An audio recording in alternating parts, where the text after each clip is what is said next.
Dr. Raphael Warnock, members of the clergy, to the family of Rayshard Brooks, especially his wife Tamika Miller and their 3 daughters and son. And to all of you, my brothers and sisters, we really should not be here today. This did not have to happen to Rayshard. There are so many ways that Friday, June 12th could have ended, and a police killing did not have to be one of them. And yet here we are again. Ironically, June 12th, 1963 is the same day that Medgar Evers, the field secretary for Mississippi NAACP, was gunned down in his driveway. June 12th is also the same day in 1964 that Nelson Mandela was sentenced to life in prison for conspiring to overthrow the government of South Africa, but he later became president of South Africa. And so June 12th is now a constant reminder of the struggle for justice for black lives throughout the world. Tragically, here we are once again. But the Bible directs us in times like these to mourn with those who mourn. Therefore, I, along with this nation, mourn with you, the Brooks family, today as our family. And I say family because my father so often reminded us that we are tied in an inescapable network of mutuality, a single garment of destiny. And what affects one directly affects all indirectly. These tragic moments remind us that we are one because it impacts all of us and pulls on our heartstrings. And although I did not have a chance to meet Rayshard, I am here to stand with you in what feels like an all too familiar moment. Having a father killed when I was only 5 years of age, my heart deeply grieves for Dream and Memory, Blessing and Makai. I know the pain of growing up without a father and the ongoing attention around his tragic loss. I am and will continue to pray for each of you. Rayshard Brooks' life matters, and he should have been able to live to enjoy his family and watch his kids grow up into adulthood. And the officers should have gone home that night without blood on their hands. This is the great tragedy in our nation that must cease. So how do we find ourselves here again? In many respects, our humanity and our democracy are on trial because justice and equity continue to elude an entire race of people. Increasingly, too many have moved away from being in touch with empathy and compassion as it pertains to black lives. Instead, there are those who are motivated by power and fear and hate and selfishness and greed and arrogance and racism and prejudice and pride.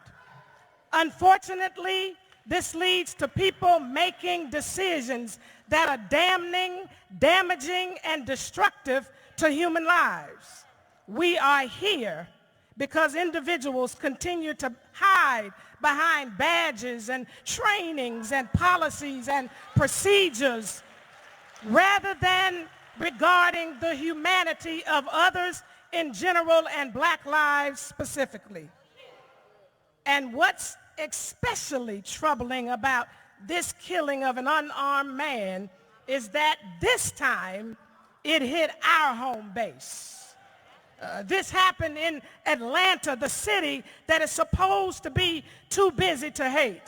The city that is the home to civil and human rights. This happened in the city that has been known as the Black Mecca. This happened in the city whose grounds are known for America and the world's warrior of peace, my daddy, Martin Luther King Jr., who taught us that true peace is not merely the absence of tension, but it is the presence of justice. Therefore, there can be no peace in Atlanta nor anywhere in our nation where there is no justice. No justice, no peace. So too often, justice is denied even in Atlanta because Atlanta is not immune to the problem of systemic and structural racism. Atlanta is being called to task now to respond to the age-old racism virus, COVID-19. And this time, the answer is not more diversity and inclusion. It's now time for Black Lives Matter.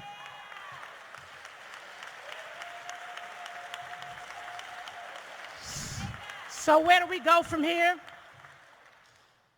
Where do we go from here as a nation, as a city, and as a world? We're faced with the question of, will it be more chaos or community?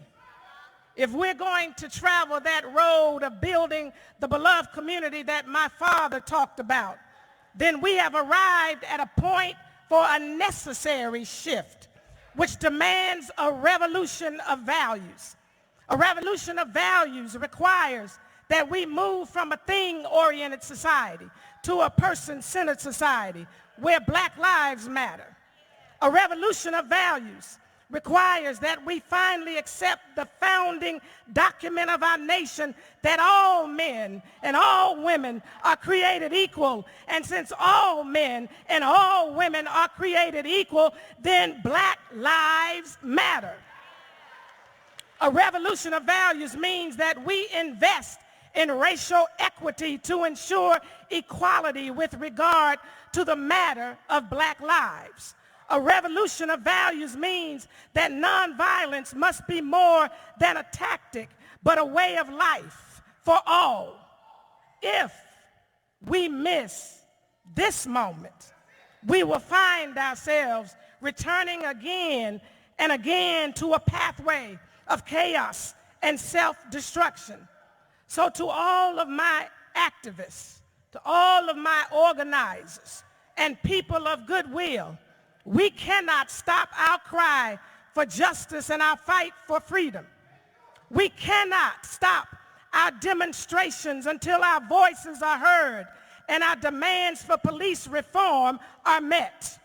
We must not stop until white supremacist policies and practices are no longer the order of today. We will not stop until voter suppression is a thing of the past. We will not stop until reparations sets us on a path to be free at last. We will not stop until our leaders are no longer polarized between Democrat and Republican,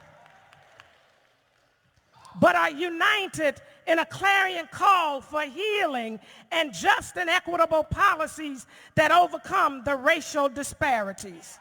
Don't you stop until Black lives matter in every state, in every city, in every hamlet, in every village, in every sector of American society, and ultimately the world.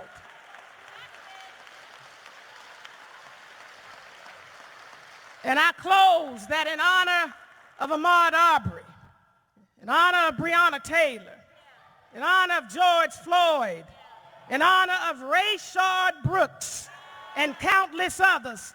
Don't stop until it matters that dignity, justice, and equity are a reality for all Black lives. Rayshard Brooks' death will not be in vain, because justice will roll down like waters and righteousness like a mighty stream.